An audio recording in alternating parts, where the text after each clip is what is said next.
Skip, I'm taking the Chiefs. I anticipate a very, very high-scoring game. I'm not in love with either defense. The Chiefs have 6 sacks in the last 6 games, and Derek Carr was clean. Well, you leave 12 in Tampa clean, and he'll pick you apart. So that's why I'm anticipating a very high-scoring game. Would I be surprised 41-38, 45-41? I would not be surprised if I got a score to approach that. Skip, Mahomes is great. I mean, I don't really know what else there is to say about him. I mean, he's 27-2, I think 27 touchdowns, 2 interceptions, 3,000 yards. He's on pace to throw for 40 touchdowns and almost 5,000 yards, right at 5,000 yards. The key for Tampa, Skip, they're going to have to run the football. You're going to have to control the clock and run the football. And I believe you can run the football against Kansas City. Kansas City defense doesn't look like it did at the midway and finishing up last year. It looks like the 2018 defense, Skip, that had trouble, and that's what cost them from getting to back-to-back Super Bowls because they couldn't stop Tom Brady, even though they got him in 3rd and 10 3 straight times in the championship game. They couldn't get him off the field, and it's starting to look like that defense again, and that concerns me. Tampa's banged up. Donovan Smith has been out all week. He got hurt in the game, but he finished the game against the Rams. The center, he left the game, Skip. And Arians is talking like he might be having a career-ending injury. Ali Marpet was in concussion protocol the last 2 weeks. So if they get him back... I think they will. You think they will? Mm-hmm. I think so. He did practice twice. The question is, if you can't generate pressure on Tom Brady, you can't beat him. If you look at the game that they've lost, Skip, it's a reoccurring theme. There's nothing spectacular. It's not like they ran the ball for 10,000 yards. They did one thing. New Orleans beat him twice, Chicago beat him, and the Rams beat him. Pressure, pressure, pressure. And for the most part, they did it with their front four. New Orleans, their front four. The Rams, their front four. Chicago, it was Hicks, it was Quinn, it was Khalil Mack. That's what did it. And if Kansas City can't pressure him with their front four, they're going to be in trouble. And Tom Brady will look like Tom Brady against Carolina because the back end for the Chiefs is average at best, and I'm being nice. They can be had. So if we come in here on Monday and Tampa's won this game, I ain't going to be shocked because I'm telling you, Kansas City has issues on the defensive side of the football. But Mahomes will be great. He will be extraordinary. I promise you. So your final score is, at this point in time? I'm going to go 41-38. 41-38. Interesting. Okay. You are picking Kansas City. I'm picking Kansas City. But you're not going to be surprised if that score is reversed. No. Okay. Just when I was ready to drive the Brady bandwagon all the way to the Super Bowl that's in Tampa. And the MVP. You can go lie to give the MVP. I was all in. The shock of the NFL season for me has been the Tampa Bay defense the last 2 primetime nights they have played. I love Todd Bowles. I have nothing but the deepest respect for Todd Bowles.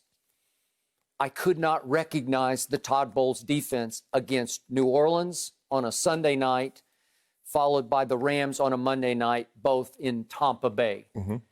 I can't explain it because it is inexplicable that defense started looking almost as bad as my Cowboy defense looked earlier this year and for much of the year.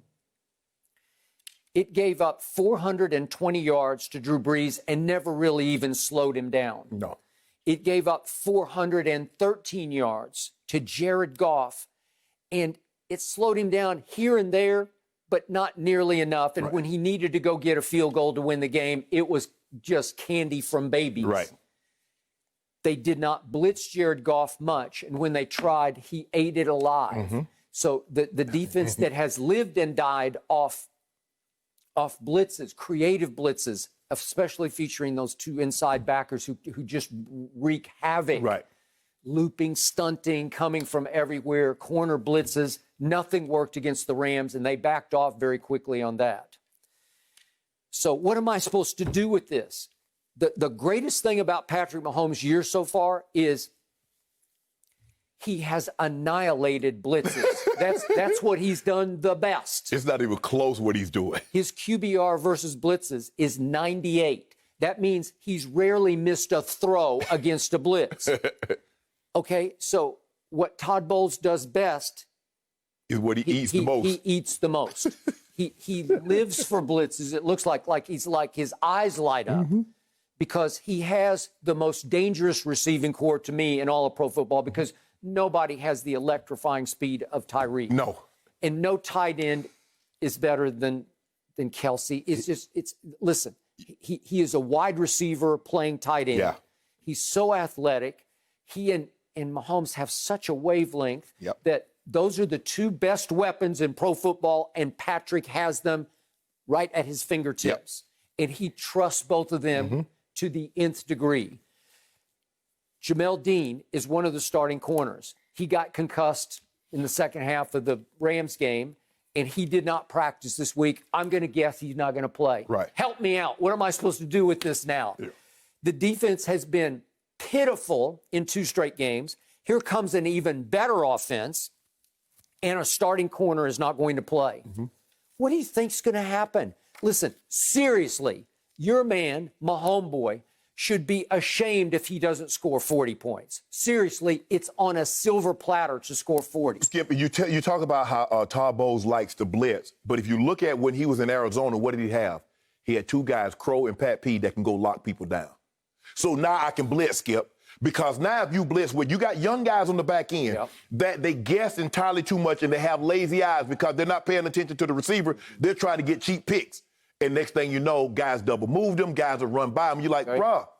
Because in my life watching professional football, observing, covering pro football, I've never seen more open receivers than Drew Brees had on that Sunday night. I'm talking about wide open where it's 10 yards of distance to the DB.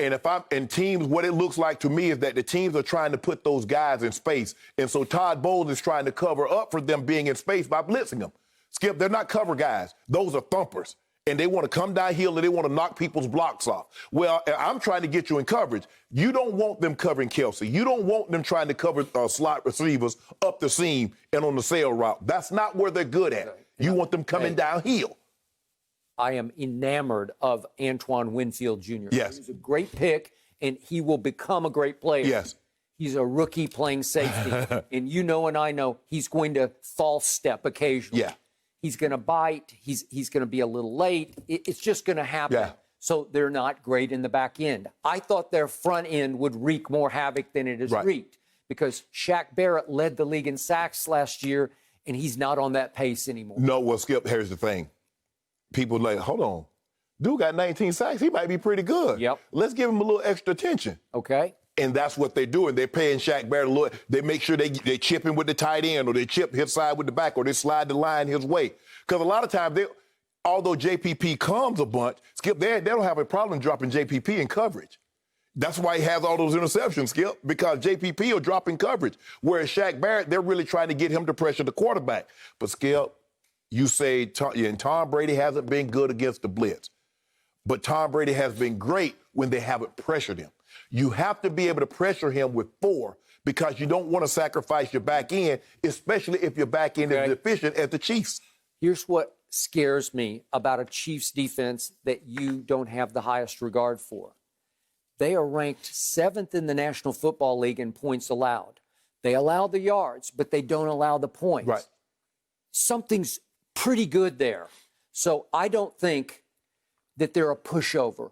I don't think Tom Brady is going to be able to go up and down the field on them. To your point, you got to get some heat on him, and I don't know if they can. Do I love Tom Brady after a loss? Yes, I do, because he's been notoriously great after losses for the opposition's sake, where he's this is where he is most dangerous. Yep. When he went to Carolina, they were coming off the New Orleans debacle. Right. And Carolina had just gone to Kansas City and taken them to the wire.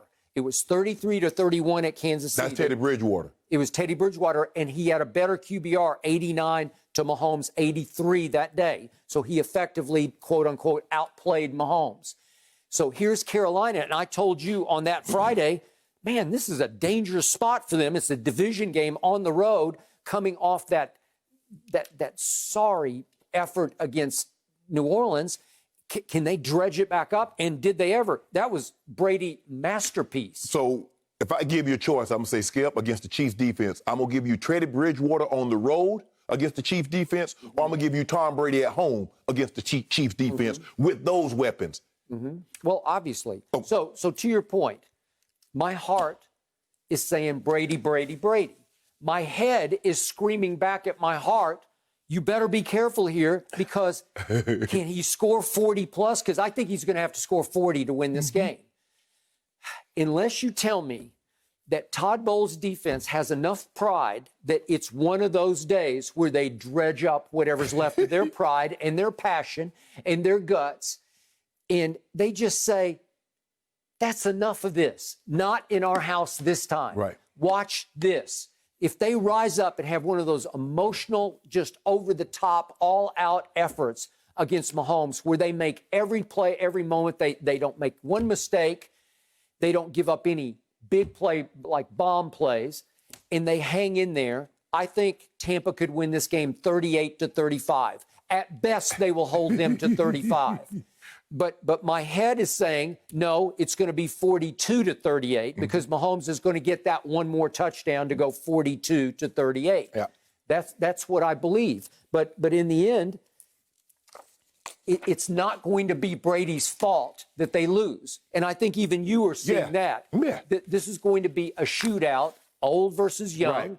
And yet, I don't know that Brady's defense will be much, if any, better than Mahomes' defense. Yeah, this game is going to be about turnover, Skip. Which quarterback avoids the turnover? Which running back doesn't put it on the ground? Which wide receiver doesn't let the ball carry him off his hands and goes, or who doesn't turn the football over? Because these offenses against those defenses, the last thing you want them to do is have extra possessions. Yep. And I'm going to tell you two guys or a guy that can have a big game. I like the tight end matchup. I like Cameron Brake. I like Gronk against that secondary because I believe they can be had, especially the tight end position. I saw what Waller did last week. Now, is Gronk that guy? Can Gronk summon that up? Probably not, but the two of them together, I think, can have a big day against the secondary. Did Brady have a better game at Las Vegas than Mahomes did? Yep, he did. Will that translate to Sunday afternoon? I don't know. Is Brady under fire from his own head coach right now? Is his own head coach going to be the undoing of Tampa Bay? Well, might be. Because remember, Bruce Arians even doubled down on his scathing critiques of Brady the next day after we did the first big salvo. Yes. Because he was asked the following day about Leonard Fournette drop 3 passes on last Monday night. And by the way, Ronald Jones, dropped another that was a screen pass that hit him right in the hands. And instead of going ahead and giving a scathing critique of those two guys, he said, well, look, Leonard will catch those 3 balls next week. That was very uncharacteristic of him.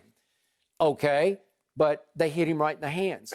And then Rojo on a screen pass, he blamed it on Brady. He said he threw it too quick. He said that there was a free rusher that got loose, but he threw it way too quick. Well, Ronald Jones was the designated receiver on that play on a screen, and he turned and it hits him right there, and it goes right through his hands. Well, that's 4 drops by the backs that Brady lived for in New England. Like his whole lifeblood was flipping it to James White or Rex Burkhead, right? But to Kansas City credit now, Skip, the Raiders have a very good offensive line. Rodney Hudson, Colton Miller, although Brown is out, they got a very good offensive line. Now, do you believe Tampa's line is the equivalent or close to it? It's had its moments, but Marpet is their best blocker. And I don't know. He did practice, so I'm going to assume he'll be back. And how healthy is Donovan Smith? And the center that replaced the guy that got injured, how good is he? Chris Jones is your only rush. He's your only guy. Teams normally double him, and no one else can consistently get home beating one-on-one. So that's the problem that they have. You see, when you play Aaron Donald, Leonard Floyd can get home, Brockers can get home, Ecobon. Okay. But they're going to have to be real good. Yes. Because this is going to have to be a 0-sack game for them to have a shot. Yeah, and you got to score. You got to score, but I think they will. But I like Tampa receivers against the Chiefs secondary. It's going to be a high-scoring game. If you think you're going to get 27-28, that ain't happening. This game will be north of 30, way in the 30s, maybe even north of 40. All I know is I wouldn't bet a drop of Diet Dew on this Not game. on this one. I hate you waiting on this game to be in your suicide pool. Yep. I want no part of this game. Thank you for watching. You can subscribe here to get the latest from the show, and be sure to check out more of the best clips from Undisputed, or go watch a few other segments from our other shows on FS1.